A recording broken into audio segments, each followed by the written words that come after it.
A ghost testified in court and won a murder conviction. Doctors made shoes from an outlaw's skin, and they're still in a museum today.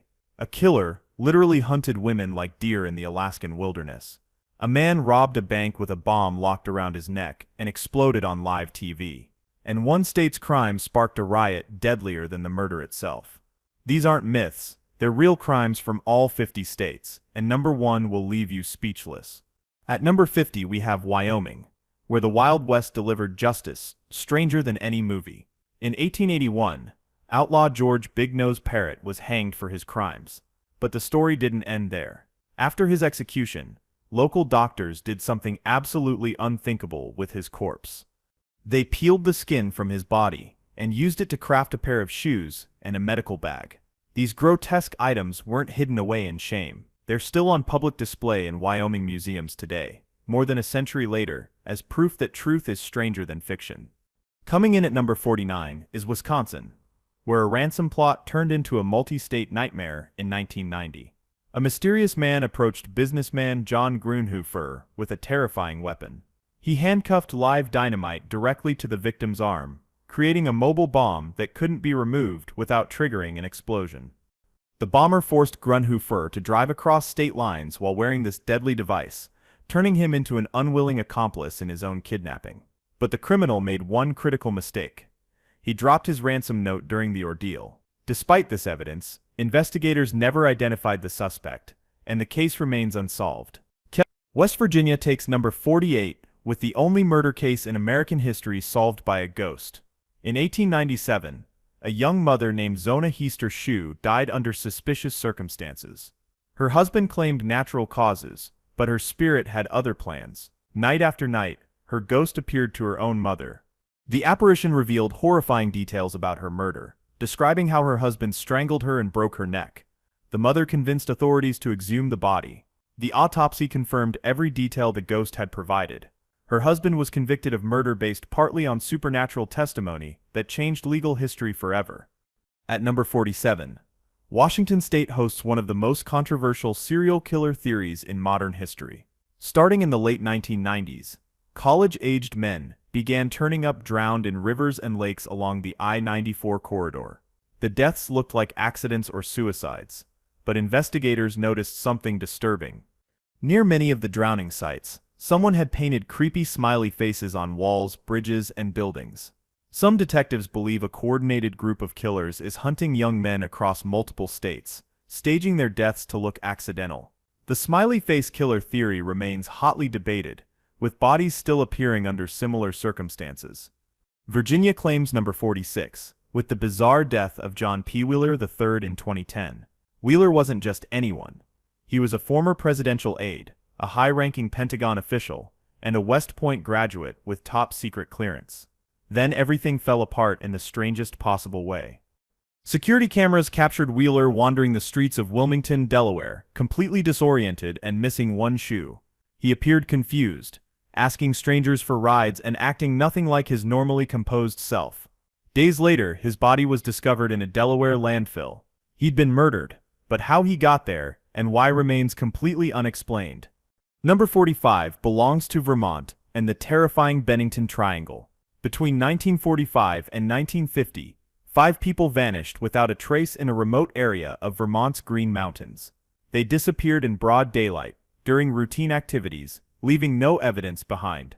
Search parties found absolutely nothing, despite massive efforts. Theories exploded about what happened to them. Some blamed a serial killer stalking the mountain trails. Others suggested interdimensional portals swallowing people into other realities. The most bizarre theory claimed Bigfoot was abducting hikers. None of the 5 missing people were ever found, and the disappearances stopped as mysteriously as they began. At number 44, Utah delivers a story about fake history and real murder. In 1985, Mark Hoffman was a respected dealer in historical Mormon documents. He claimed to discover rare letters written by church founder Joseph Smith. Museums and collectors paid fortunes for these apparently priceless artifacts. But Hoffman had forged every single document using aging techniques and historical paper. When experts began questioning their authenticity, he panicked. Rather than confess, he built pipe bombs and killed 2 people to cover up his fraud. The explosions rocked Salt Lake City before investigators finally connected the murders to the forgery scheme. Texas takes number 43 with a crime so absurd it sounds like a comedy sketch. In 2018, 3 thieves walked into the San Antonio aquarium with a very specific target. They wanted a live shark, not content with goldfish or tropical fish. They grabbed a horn shark from its tank. Then they did something nobody expected. They stuffed the living shark into a baby stroller, covered it with a blanket, and casually walked out of the aquarium. Security guards waved them through, assuming they were parents with an infant. The thieves successfully stole a shark by disguising it as a human baby. Number 42 brings us to Tennessee, and one of the creepiest unsolved cases of the 1940s. In 1942, families in Pascagoula woke to discover their young blonde daughters had been given haircuts during the night.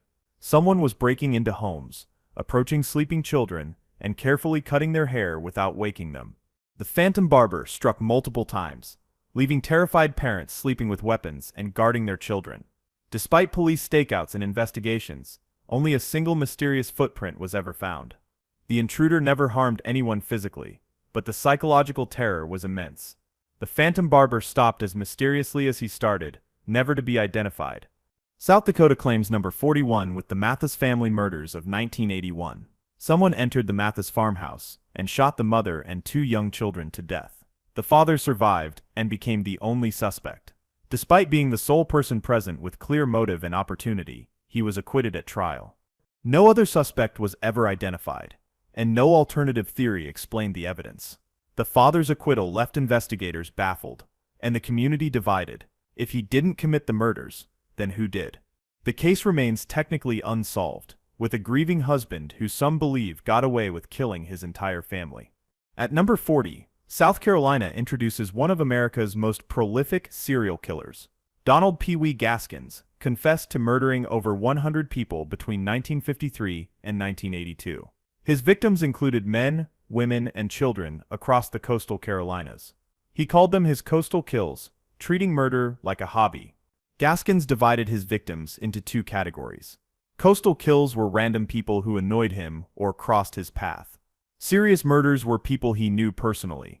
He tortured many victims before killing them, displaying a level of cruelty that shocked even experienced homicide detectives.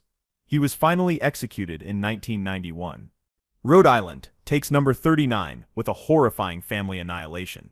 In 1991, Sunday school teacher Christopher Hightower murdered his former friend's entire family in their home. He killed the parents and their 2 young children, including 8-year-old Emily. The crime scene suggested Emily might have been buried alive. Investigators found evidence that Emily was still breathing when Hightower buried her body. The thought of a child suffocating underground while her killer walked free haunted the community. Hightower was eventually convicted, but the brutality of the crime, especially Emily's possible live burial, makes this one of Rhode Island's darkest moments. Number 38 belongs to Pennsylvania, and the pizza bomber case that horrified the nation. In 2003, pizza delivery driver Brian Wells walked into a bank wearing the strangest robbery device ever created. A sophisticated bomb collar was locked around his neck, and he couldn't remove it. He claimed someone forced him to rob the bank. Wells told police he was on a bizarre scavenger hunt, following notes that promised the collar would be removed if he completed tasks. But time ran out. News cameras captured the moment the bomb exploded, killing Wells on live television. Investigators later discovered he might have been involved in planning the scheme that killed him. At number 37, Oregon presents a mother who chose her lover over her children. In 1983, Diane Downs drove her 3 children to a remote location and shot each of them. She killed one daughter and seriously wounded the other 2 kids. Then she drove to the hospital with an incredible story. Downs claimed a bushy-haired stranger had flagged her down and shot her children during a carjacking. But her surviving daughter eventually identified her own mother as the shooter. Downs had tried to murder her children because her new boyfriend didn't want kids. She's currently serving life in prison, still maintaining her innocence. Oklahoma claims number 36 with a tragedy that destroyed parents' trust in summer camps. In 1977, 3 Girl Scouts were sexually assaulted and murdered at Camp Scott on their first night. The girls were sleeping in their tent when someone attacked them. Their bodies were found the next morning in the woods. A local man was accused and tried for the murders, but he was acquitted despite circumstantial evidence. The camp closed permanently, unable to recover from the tragedy. Years later, DNA evidence suggested the accused man was likely involved after all, but he had already died, leaving the families without complete justice. Number 35 takes us to Ohio and the Cleveland Strangler. In 2009, police received a 911 call from a woman who escaped from Anthony Sowell's house. She described being attacked, but officers didn't immediately investigate the property. That delay allowed Sowell to continue his horrifying crimes. When police finally searched his home, they discovered 11 decomposing bodies hidden throughout the house and buried in the backyard. Sowell had been murdering women for years, living among their corpses. Neighbors had complained about terrible smells, but assumed it was a nearby sausage factory. Sowell was convicted and sentenced to death. At number 34, North Dakota hosts the Wolf family massacre. In 1920, someone entered the Wolf family farmhouse and murdered 7 people, including 5 young daughters. A neighbor eventually confessed to the killings, claiming a family dispute over land, but his confession raised more questions than it answered. Investigators found inconsistencies in his story and evidence that didn't match his account. Some believe he was protecting someone else, or was coerced into confessing. Others think he genuinely committed the massacre, but for reasons he never fully revealed, the true motive died with him, leaving North Dakota's worst mass murder partially unexplained. North Carolina takes number 33, with a betrayal that shocked the nation. In 2012, 16-year-old Skylar Neese went for a drive with her 2 best friends, Rachel Schoaf and Sheila Eddy. The 3 girls had been inseparable since childhood, but that night, everything changed in the most horrifying way. Rachel and Sheila drove Skylar to a remote location and stabbed her to death. When police asked why, the girls gave the most chilling motive imaginable. They said they just didn't want to be friends with her anymore. They decided murdering Skylar was easier than simply ending the friendship. Both girls are serving life sentences. Number 32 belongs to New York and the son of Sam Terror. Between 1976 and 1977, David Berkowitz shot 13 people across New York City, killing 6. He targeted young women and couples in parked cars. The random attacks created citywide panic, with people afraid to go out at night. When Berkowitz was finally caught, his explanation was even stranger than the crimes. He claimed his neighbor's dog was possessed by a demon that commanded him to kill. The dog supposedly transmitted messages from ancient demons ordering him to murder. Berkowitz later admitted this story was fabricated, but never fully explained his real motives. At number 31, New Mexico hosts an unidentified serial killer. Between 2001 and 2005, someone buried 11 women in a remote area west of Albuquerque. The victims were mostly prostitutes, who disappeared without anyone noticing. In 2009, a woman walking her dog discovered the burial ground. Investigators found remains scattered across the West Mesa, creating New Mexico's largest crime scene.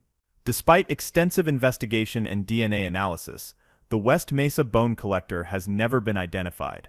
Detectives believe he may have killed more women whose bodies haven't been found. The killer could still be alive and active today. New Jersey claims number 30, with a crime that mirrors Wyoming's grotesque punishment. In 1833, Antoine LeBlanc murdered Judge Samuel Sayre, his wife, and their servant during a robbery.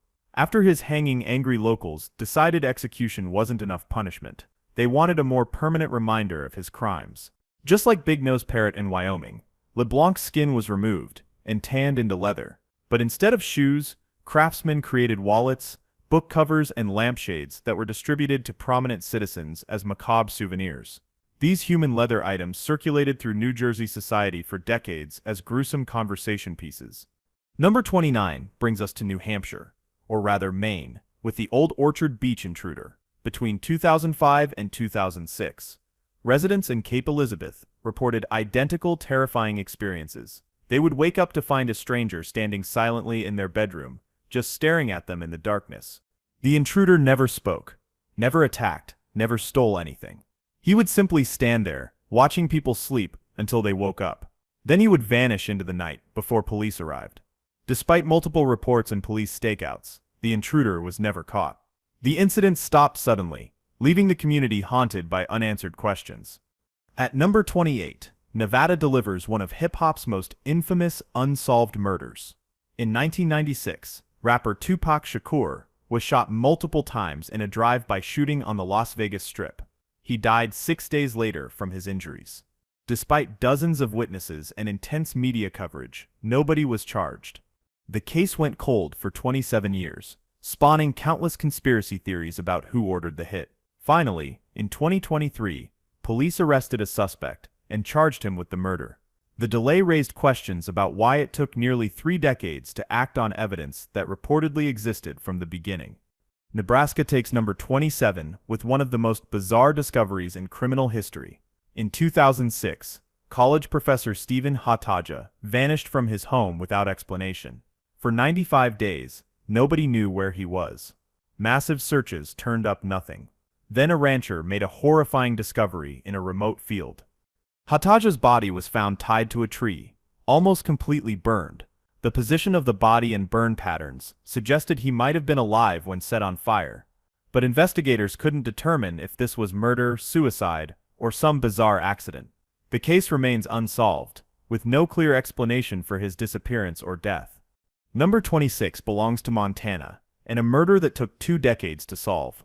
In 1998, Miranda Fenner was working alone at a video rental store when someone brutally attacked and killed her. The small-town crime shocked the community. Despite having a crime scene and evidence, police couldn't identify the killer. The case went cold for nearly 20 years, becoming Montana's most frustrating unsolved murder. Finally, advances in DNA technology allowed investigators to re-examine old evidence. In 2015, they arrested a suspect whose DNA matched evidence from the crime scene. The killer had been living freely in Montana for 17 years after murdering Miranda. At number 25, Missouri presents the Springfield 3 disappearance. In 1992, Cheryl Levitt, her daughter Susie Streeter, and Susie's friend Stacy McCall all vanished from Cheryl's home overnight. The next morning, everything looked normal. Their purses were lined up neatly. There were no signs of struggle or forced entry. But all 3 women were gone without any explanation. Investigators found their cars parked outside, the TV still on, and the beds slept in. It was as if they simply evaporated from a locked house. Despite extensive investigation and numerous theories, nobody knows what happened to the Springfield 3. They remain missing 30 years later. Mississippi claims number 24 with another appearance of the Phantom Barber. The same mysterious hair-cutting intruder who terrorized Tennessee also struck in Mississippi during the 1940s. Young blonde girls woke up to find their hair had been cut while they slept. Parents armed themselves and stood guard, terrified of the silent intruder. The Phantom Barber crossed state lines, suggesting either multiple copycats or a single offender traveling between Mississippi and Tennessee. Just like in Tennessee, investigators found almost no evidence. The intruder moved like a ghost, entering and leaving homes without waking anyone except his victims. The Phantom Barber remains one of the strangest unsolved cases in Southern history. Number 23 takes us to Minnesota and the death of Chris Jenkins. In 2002, the University of Minnesota student disappeared after a Halloween party. 4 months later, his body was found in the Mississippi River, encased in ice. The discovery was strange enough, but the condition of the body was even more disturbing. Jenkins was still wearing his Halloween costume from the night he vanished. His hands were folded neatly across his chest, as if someone had carefully positioned his body. The scene looked staged, not like a drowning accident. Some investigators believe Jenkins was a victim of the smiley face killers, though this connection remains controversial. At number 22, Michigan hosts America's most famous disappearance. In 1975, Teamsters union leader Jimmy Hoffa went to a restaurant parking lot in suburban Detroit for a meeting. He was never seen again. Hoffa had powerful enemies in organized crime and had been threatening to expose corruption. Despite one of the largest missing persons investigations in FBI history, Hoffa's body has never been found. Theories about his fate range from burial under Giant Stadium to being fed into a meat grinder. The case has become an American legend, with countless searches, books, and movies dedicated to solving the mystery of where Jimmy Hoffa ended up. Massachusetts takes number 21 with the greatest unsolved art heist in history.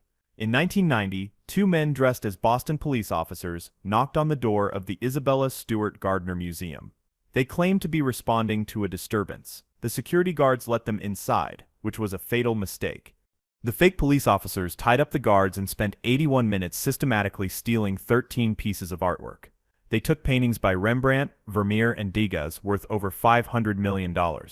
Despite a $10 million reward and FBI investigation, the paintings have never been recovered. The empty frames still hang in the museum as silent witnesses. Number 20 belongs to Maryland, and one of America's weirdest urban legends turned possible reality. Throughout the 1970s, reports emerged of the Goatman terrorizing Prince George's County. Witnesses described a creature that was half human and half goat, usually carrying an axe. It allegedly attacked couples and parked cars near wooded areas. Some believe the Goatman was a scientist mutated in a government experiment gone wrong. Others think it's pure folklore, but enough people reported encounters that police investigated the sightings. Whether the Goatman was real, a person in costume, or mass hysteria remains unclear. The legend still haunts Maryland's back roads today. Maine appears again at number 19 with the same staring intruder that terrorized New Hampshire. The old Orchard Beach Peeping Tom broke into homes, stood silently watching sleeping residents, then disappeared without taking anything or harming anyone. The psychological terror of waking to find a stranger staring at you in your own bedroom created lasting trauma. Multiple police agencies coordinated to catch the intruder, but he seemed to know when and where they were watching. He avoided every trap and camera. The incidents eventually stopped, but the intruder was never identified. Residents still wonder if he moved to a new area or simply decided to stop his disturbing hobby. At number 18, Louisiana presents the Axeman of New Orleans. Between 1918 and 1919, someone terrorized the city by breaking into homes at night. The intruder used the victims' own axes to attack them while they slept. But the Axeman had a bizarre weakness that some people exploited to survive. The killer sent a letter to newspapers claiming he would spare any home where jazz music was playing. On the night he announced his next attack, the entire city erupted in jazz parties. Dance halls were packed, bands played on street corners, and true to his word, the Axeman didn't strike. He eventually stopped killing and was never identified. Kentucky claims number 17, with a healthcare worker who became a serial killer. Donald Harvey worked in hospitals and nursing homes, giving him access to vulnerable patients. Between 1970 and 1987, he murdered at least 37 patients using poison, arsenic, and cyanide. He claimed he was putting them out of their misery. But many of Harvey's victims weren't terminally ill. Some were recovering and would have lived for years. He later admitted he killed some patients simply because they annoyed him or were rude. Harvey called himself an angel of death, but his victims' families saw him as a monster who abused his position of trust. Number 16 takes us to Kansas and the murders that inspired In Cold Blood.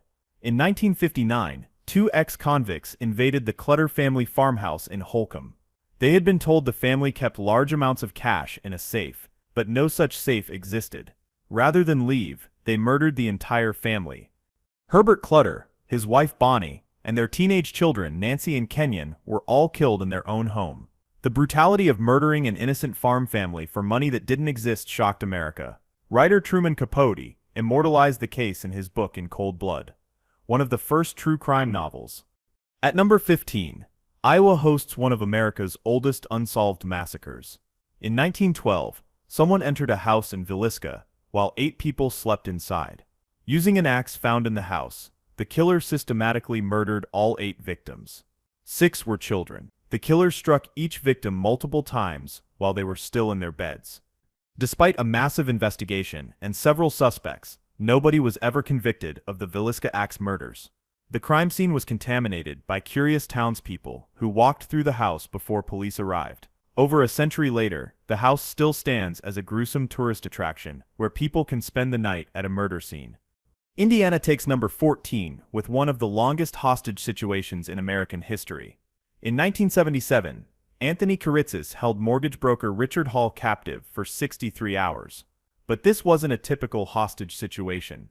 Kiritsis wired a shotgun to Hall's head with a dead man's switch he controlled remotely. If Kiritsis released the trigger, or was shot by police, the shotgun would fire and kill Hall instantly. The situation played out on live radio, with Kiritsis giving interviews and making demands while holding the gun trigger. Hall survived after Kiritsis finally surrendered, but spent days living with a loaded shotgun pressed against his skull. Number 13 belongs to Illinois and America's most infamous serial killer. Between 1972 and 1978, John Wayne Gacy murdered 33 young men and boys. He lured victims to his home, where he tortured and killed them. Then he buried most of the bodies in a crawl space under his house. Gacy lived above a mass grave for years, even hosting neighborhood parties while decomposing corpses lay beneath his floorboards. He performed as Pogo the Clown at children's parties, creating the terrifying image of the killer clown. When police finally excavated his property, they discovered one of the largest serial killer burial sites in American history. At number 12, Idaho presents one of the strangest forensic discoveries ever. In 1979, two Idaho State University students exploring lava tube caves found a human torso wrapped in plastic. Police recovered the torso, but found no other remains.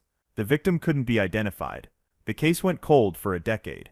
Then in 1990, the same students returned to the caves for a reunion hike. Incredibly, they discovered the missing arms and legs in the exact same location, 10 years after finding the torso. Someone had apparently stored the body parts in the caves, and returned a decade later to add more pieces. The victim was never identified. Hawaii claims number 11, with the unsolved Honolulu Strangler case. Between 1985 and 1986, 5 women were murdered in eerily similar ways around Honolulu. Each victim was bound with their own clothing, sexually assaulted, and strangled. Their bodies were dumped near lagoons and beaches across the island. The murders created panic across Oahu, with women afraid to go out alone. Police suspected a serial killer was hunting women across the island. Then the murders suddenly stopped. Despite extensive investigation and DNA evidence, the Honolulu Strangler has never been identified. The case remains open, with evidence preserved hoping for a breakthrough. Number 10 takes us to Georgia and the Atlanta child murders. Between 1979 and 1981, 29 African-American children and young adults were killed in Atlanta under eerily similar circumstances. The victims were found in rivers, vacant lots, and wooded areas.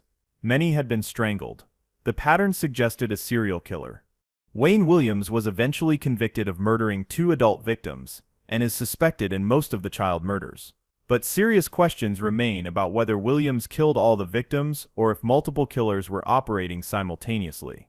Some of the murders occurred while Williams was under surveillance. The case officially remains partially unsolved. At number 9, Florida presents one of history's strangest deaths. In 1951, Mary Reeser was found in her apartment, reduced to ash, but the fire had barely touched the rest of the room.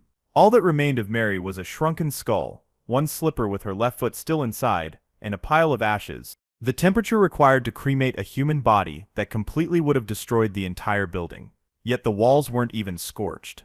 The phenomenon became known as spontaneous human combustion. Investigators proposed theories ranging from cigarette ignition to the wick effect, but none fully explained how Mary burned completely while her apartment remained intact.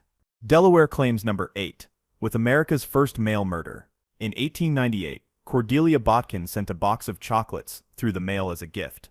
But she had laced the candy with arsenic. The poisoned chocolates killed 2 people who ate them. This was the first known case of murder committed entirely through the postal system.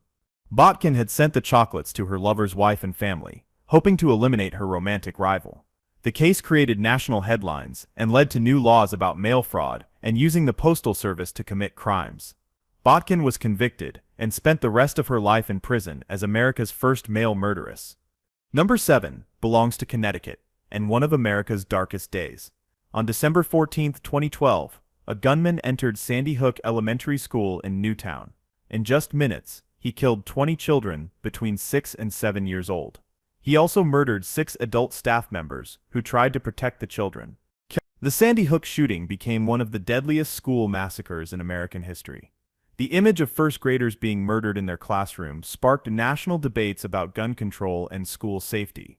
The tragedy changed how America thinks about protecting children in schools. The community of Newtown is still healing from that horrific morning. At number 6, Colorado hosts the massacre that changed American schools forever.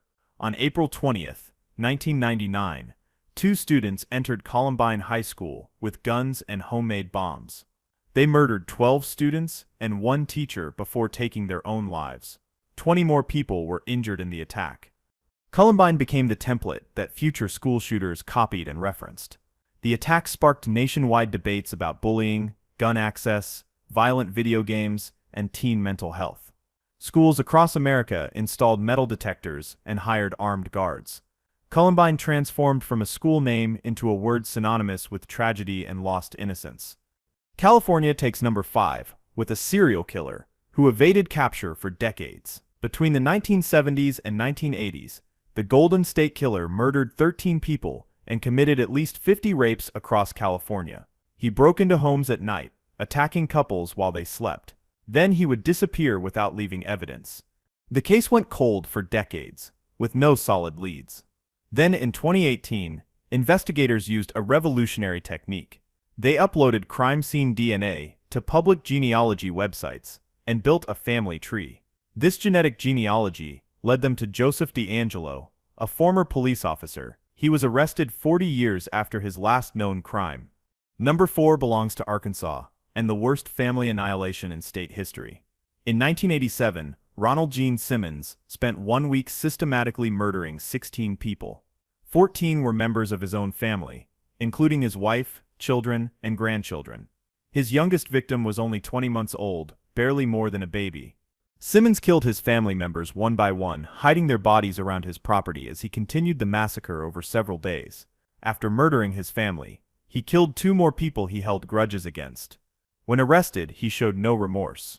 He was executed in 1990, never fully explaining why he destroyed his entire family. At number 3, Arizona presents the bizarre death of Chuck Morgan. In 1977, Morgan disappeared for 3 days. When he returned, he told his wife someone had kidnapped him and painted hallucinogenic drugs on his throat. He seemed paranoid and terrified. Then things got even stranger.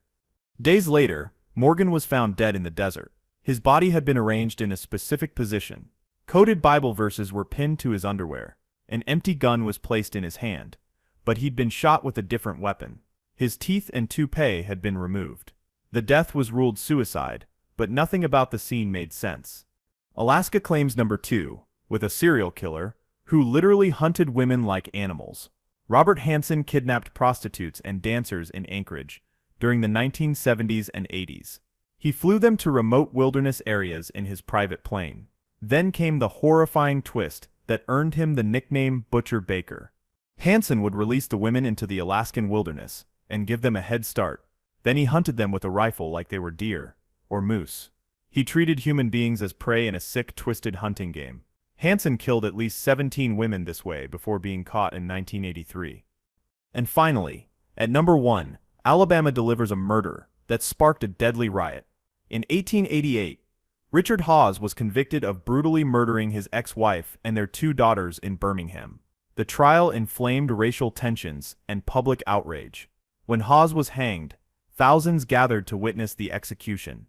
But the execution went horribly wrong, and Hawes didn't die immediately. The crowd erupted in chaos. A massive riot broke out, with people fighting and trampling each other. More people died in the riot than Hawes had murdered. The execution that was supposed to bring justice instead created more tragedy, making it Alabama's most notorious crime and punishment combined.